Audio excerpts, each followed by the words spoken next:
kids, welcome to Teacher Beth Class TV.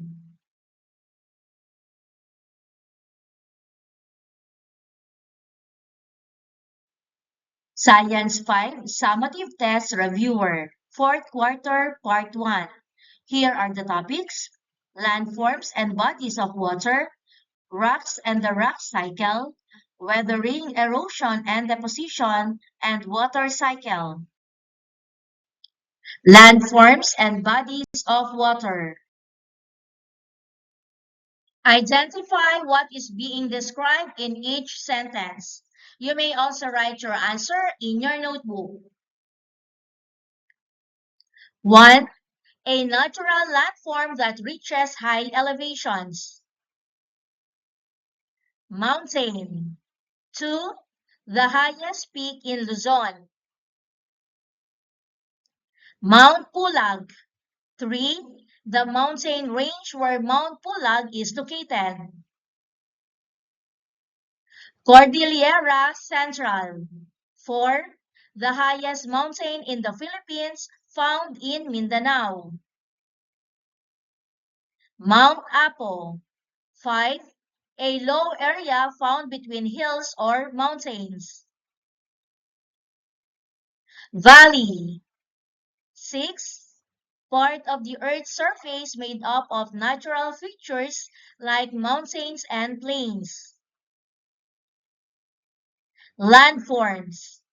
7.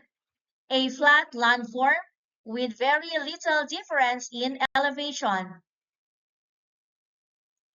Plain. 8. A body of water that flows from highlands to lowlands. River. 9. The longest river in the Philippines. Cagayan River. 10. The region in Luzon where the Cagayan River is found.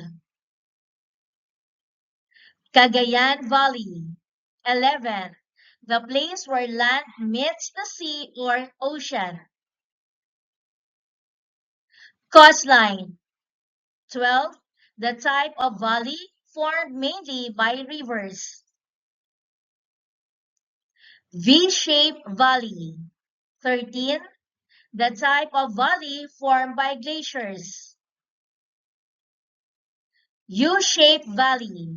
And number 14, the kind of climate usually experienced in mountain areas. Cold climate. What are natural features of the Earth's surface called? A. Buildings. B. Houses. C. Landforms. D. Roads. It's letter C. Landforms. Which of the following is a landform? A. Lake. B. Mountain. C. Ocean. D. River. It's B. Mountain. A mountain is best described as a landform that is A. Flat and wide.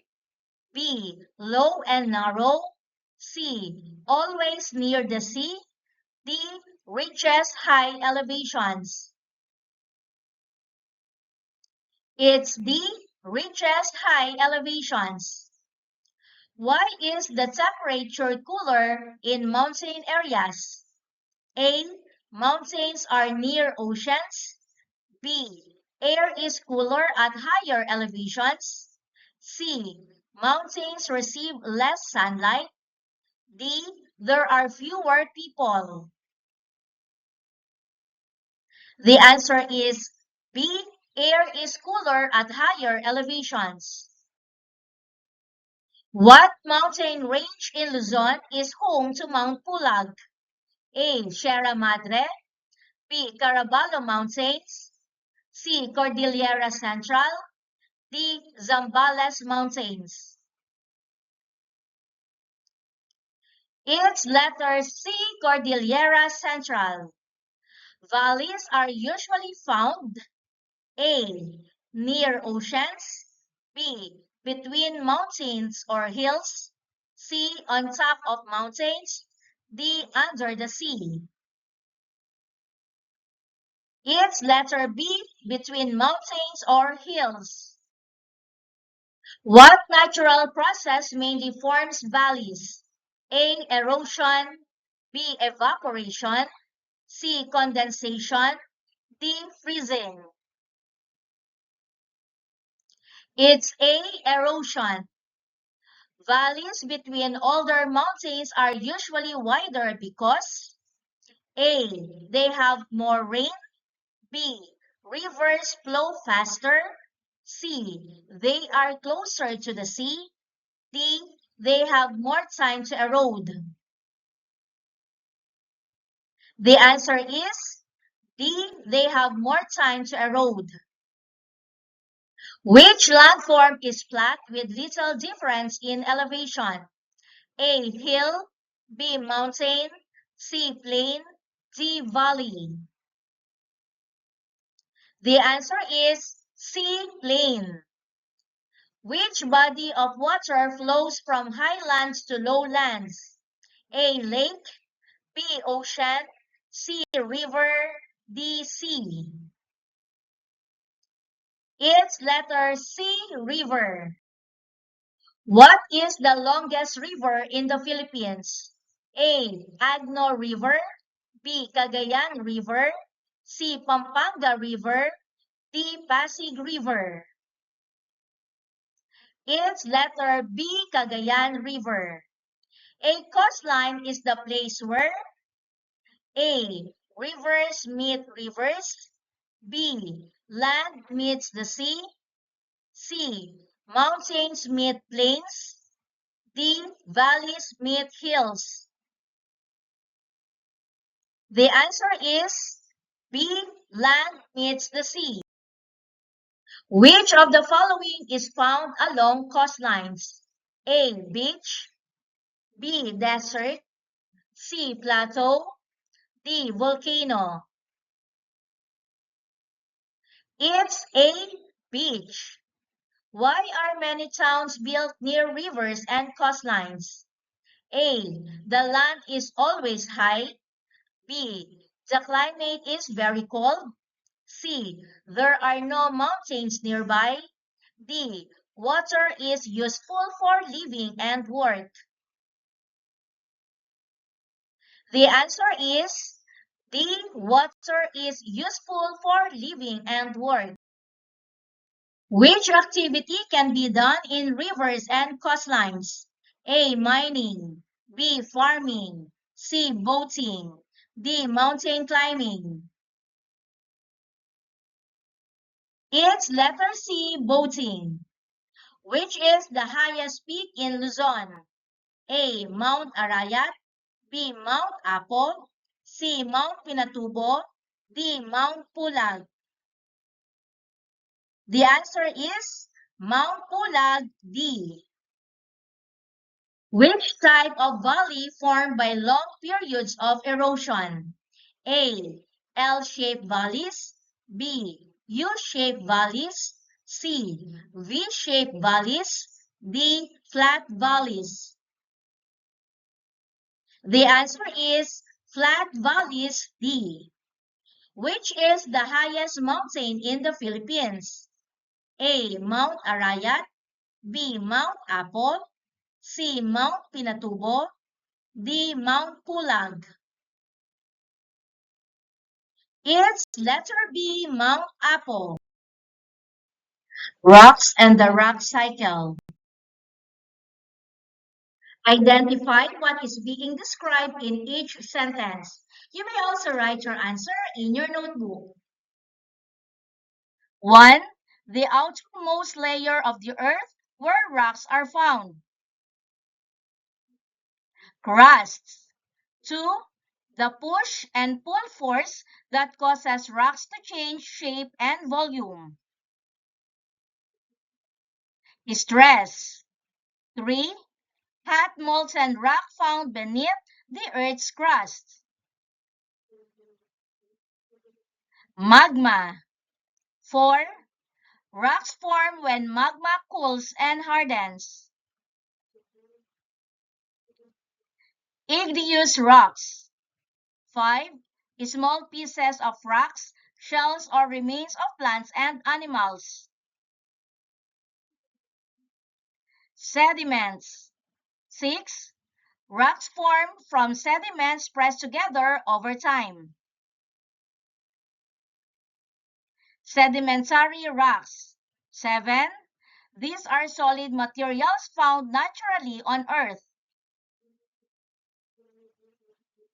Rocks. 8. Rocks form from existing rocks due to heat and pressure. Metamorphic rocks. 9. The process where rocks change from one type to another over time. Rock cycle. 10. A scientific tool used to identify rocks based on observable traits. Dichotomous key. 11.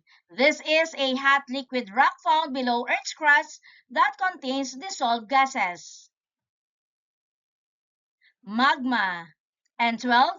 These are small pieces of rocks, shells, or remains of plants and animals that have been carried by wind, water, and ice.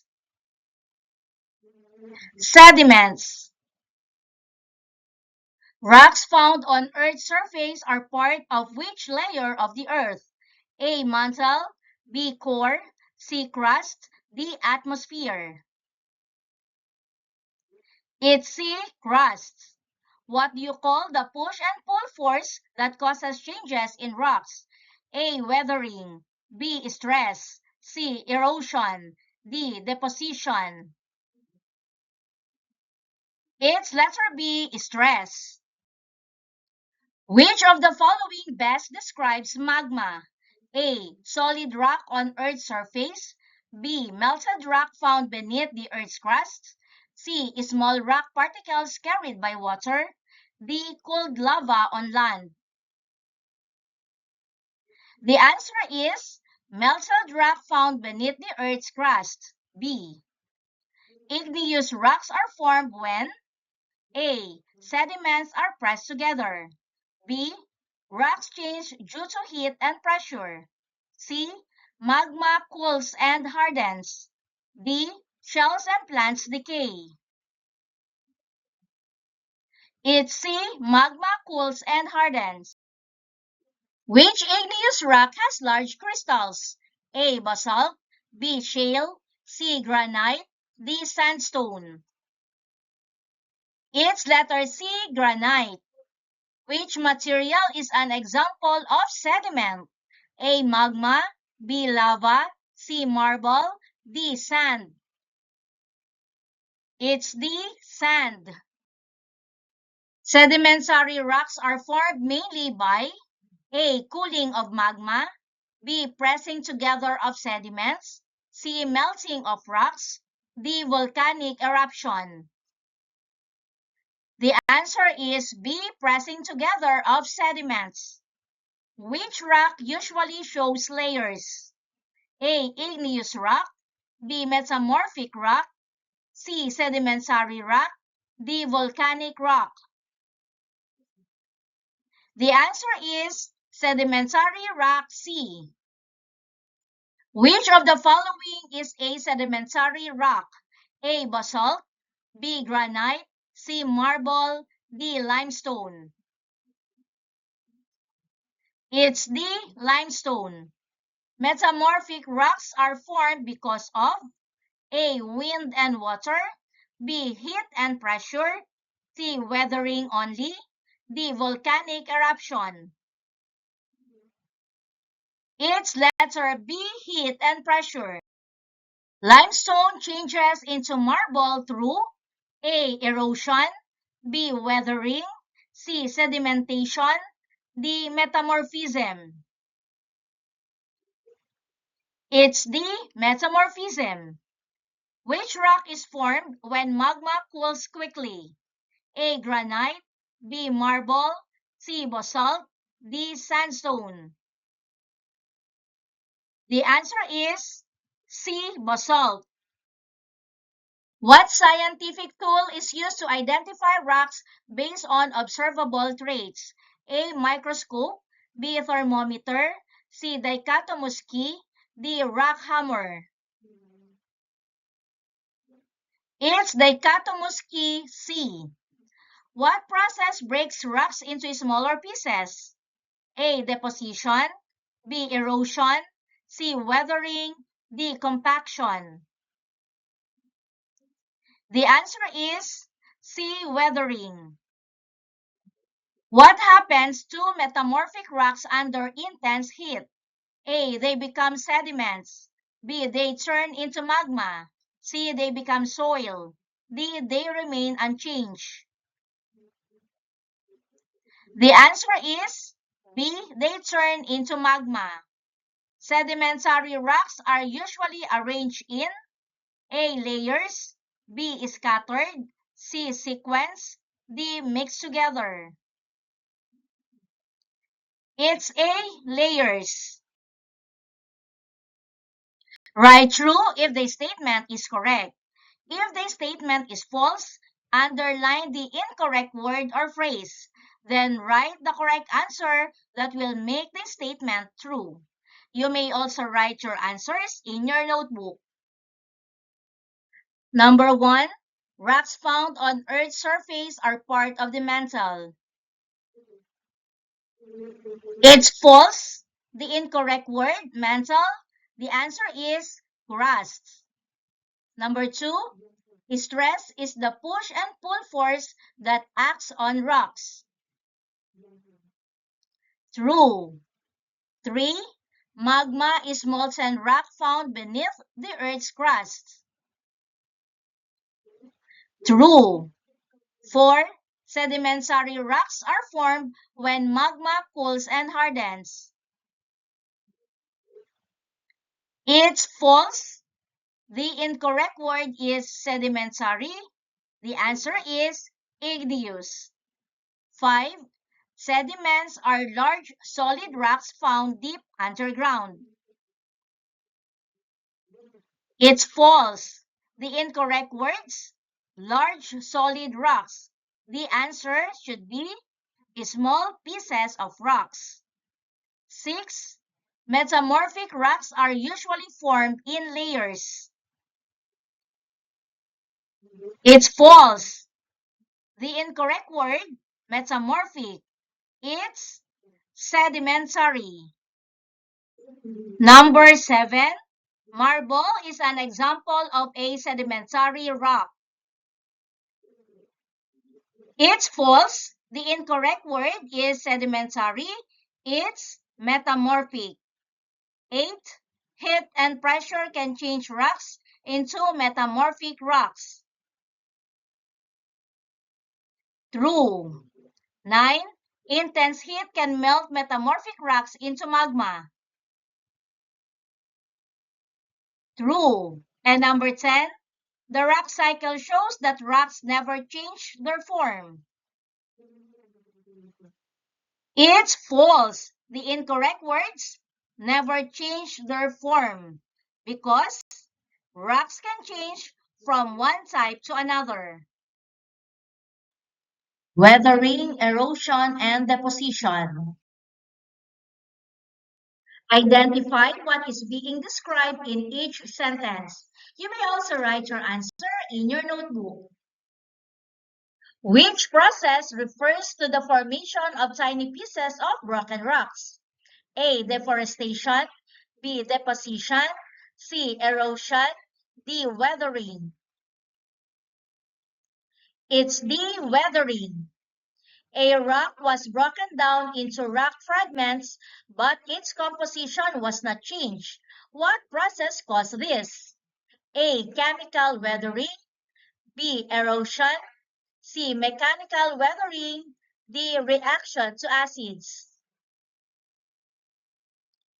It's letter C. Mechanical weathering. Most chemical weathering is caused by A. Acid rain. B. Animals. C. Gravity. D. Wind.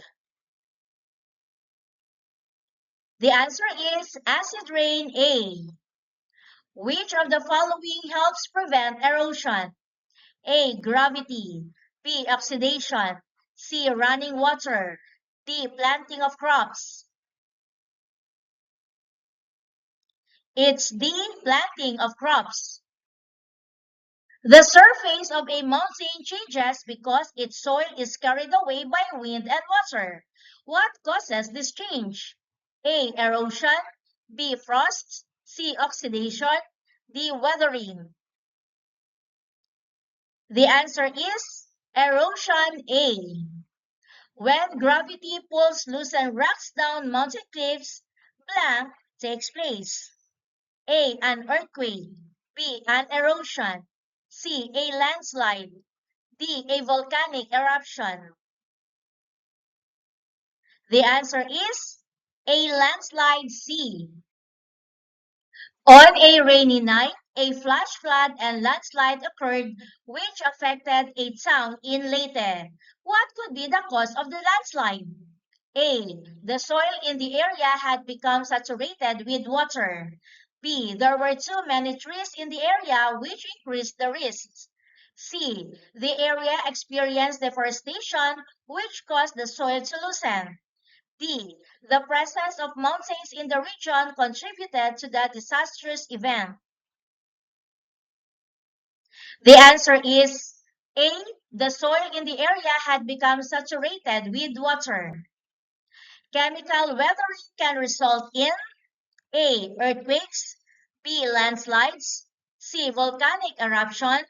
D. Change in rock composition. It's D. Change in rock composition. Roots and germinating seeds can mechanically weather rocks by A. Changing the composition of rocks.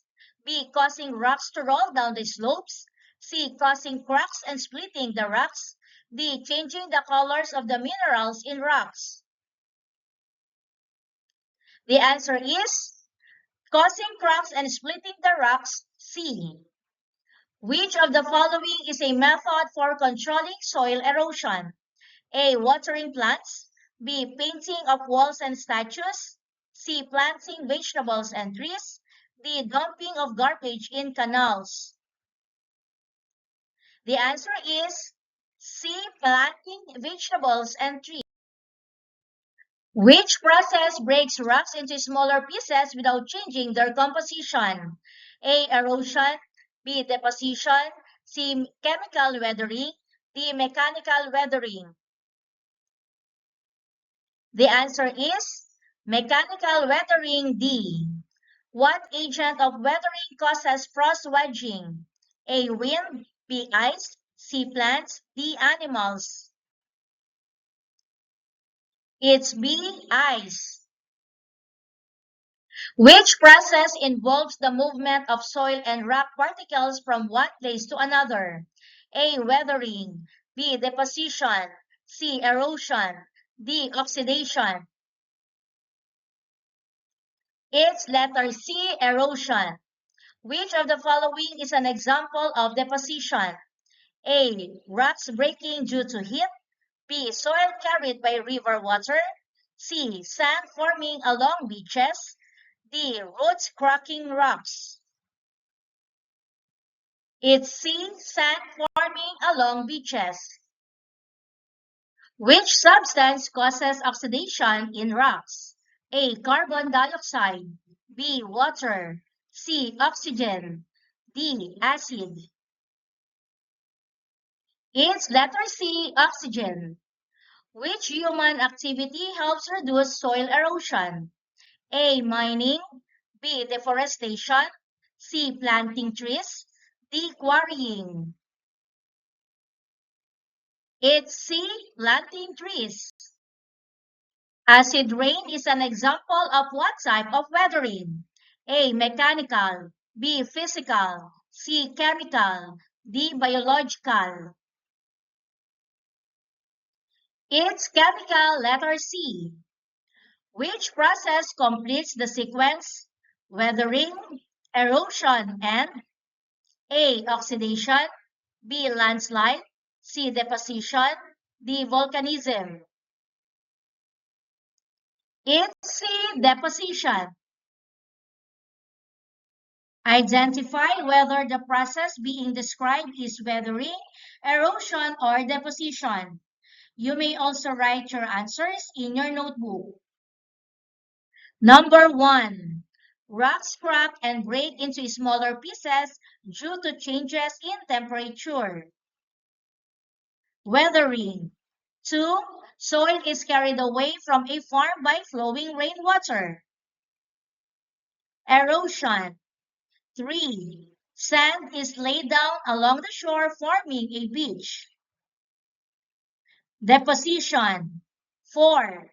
Tree roots grow into cracks of rocks, causing them to split. Weathering. 5. Strong winds move sand from one place to another in the desert. Erosion. 6.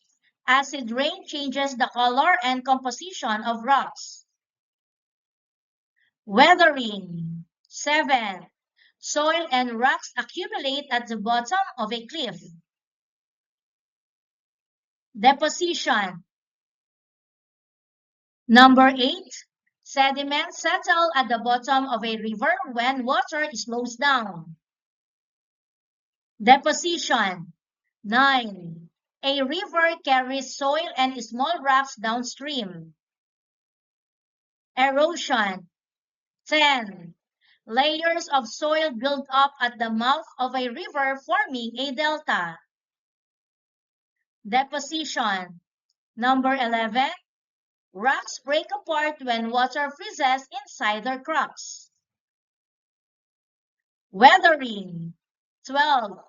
Gravity pulls loosened rocks down a mountainside.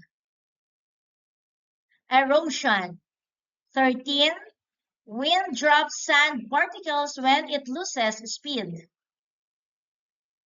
Deposition. And 14. Iron in rocks reacts with oxygen and forms rust. Weathering. Identify whether the situation describes mechanical weathering or chemical weathering. Again, you may write your answers in your notebook. 1. Rocks break into pieces when people drill and blast rocks to build roads. Mechanical weathering. 2. Rainwater dissolves minerals that hold rocks together. Chemical weathering. 3. Burrowing animals dig through soil and rocks, causing rocks to break apart. Mechanical weathering. 4. The color of rocks changes as minerals react with air and water. Chemical weathering. 5. Glaciers scrape and grind rocks as they move. Mechanical weathering. 6. Polluted air mixes with rain and slowly damages statues and buildings. Chemical weathering. Number 7. Rocks shatter when exposed to sudden temperature changes in deserts. Mechanical weathering. Number 8. Limestone caves form when acidic water reacts with the rock. Chemical weathering. 9. Minerals in rocks are changed into new substances after reacting with acids. Chemical weathering. Number 10. Carbon dioxide mixes with rainwater and breaks down rock minerals. Chemical weathering. 11. Tree roots grow into rock cracks and split the rocks apart. Mechanical weathering. And number 12. Wind-blown sand scrapes the surface of rocks. Mechanical weathering. Water cycle. Identify what is being described in each sentence. You may also write your answer in your notebook. Number 1. The continuous movement of water from Earth's surface to the atmosphere and back again. Water cycle. 2. Another scientific name for the water cycle. Hydrologic cycle. 3. The main source of heat energy that drives the water cycle. Sun. 4. The process in which liquid water changes into water vapor because of heat. Evaporation. 5. The process where water vapor cools and forms clouds. Condensation. Number 6. The falling of water from clouds as rain, snow, sleet, or hail. Precipitation. 7. The release of water vapor from plant leaves into the air. Transpiration. 8. Water flowing over the land into rivers, lakes, and oceans. Runoff. 9. Water found beneath Earth's surface is stored between soil and rocks. Groundwater. 10. The process where water slowly seeps into the ground. Infiltration. Number 11. The most common type of water found in oceans. Salt water. 12. The type of water suitable for drinking and used by living things. Fresh water. 13. The substance essential for life that covers most of Earth's surface. Water. 14. The process of removing salt from seawater to make it drinkable. Desalination. And 15. The endless natural circulation of water on Earth. Water cycle. Teacher Beth hung her wet clothes under the hot sun. After a few hours, they became dry. What process happened? A. Condensation. B. Evaporation. C. Precipitation. D. Freezing. It's letter B. Evaporation. Dark clouds formed in the sky after warm air rose and cooled. What process caused the clouds to form? A. Runoff. B. Transpiration. C. Condensation. D. Infiltration. It's letter C. Condensation. It started raining heavily and water fell from the clouds to the ground. What process is this? A. Precipitation. B. Collection. C. Evaporation. D. Groundwater. It's A. Precipitation. After the rain, some water slowly soaked into the soil and disappeared underground. What happened? A. Runoff. B. Infiltration. C. Transpiration. D. Condensation. It's letter B. Infiltration. During a hot day, plants release water vapor from their leaves into the air. What is this called? A. Transpiration. B. Evaporation. C. Precipitation. D. Freezing. It's A. Transpiration. Rainwater flowed along the street and entered a nearby river. What is this movement of water called? A. Groundwater. B. Runoff. C. Condensation. D. Infiltration. It's B. Runoff. People in an island community remove salt from seawater so they can drink it. What process are they using? A. Filtration. B. Evaporation. C. Desalination. D. Condensation. It's letter C. Desalination. After many days of rain, wells in the community filled with water stored beneath the ground. What is this water called? A. Salt water. B. Fresh water. C. Groundwater. D. Rainwater. It's C. Groundwater.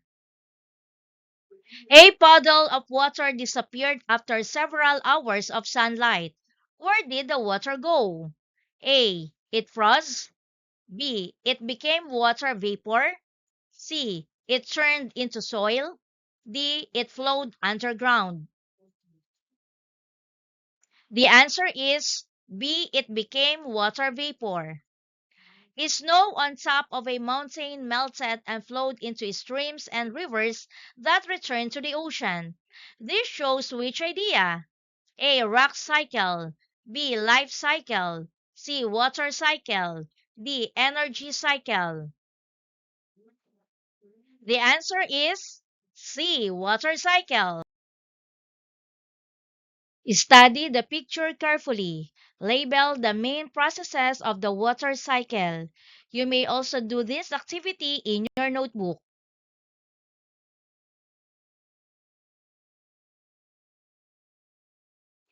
Let's check your answers. For number 1, because of the sun's heat, water from oceans, lakes, and rivers changes into water vapor and rises into the air. This process is called evaporation. Plants also release water vapor into the air through their leaves. This process is called transpiration, and that is number 2. Number 3, as the water vapor rises higher into the sky, the air becomes cooler. The vapor turns back into tiny droplets of water and forms clouds. This process is called condensation. Number 4, when the clouds become full and heavy, the water falls back to earth as rain, snow, or hail. This is called precipitation.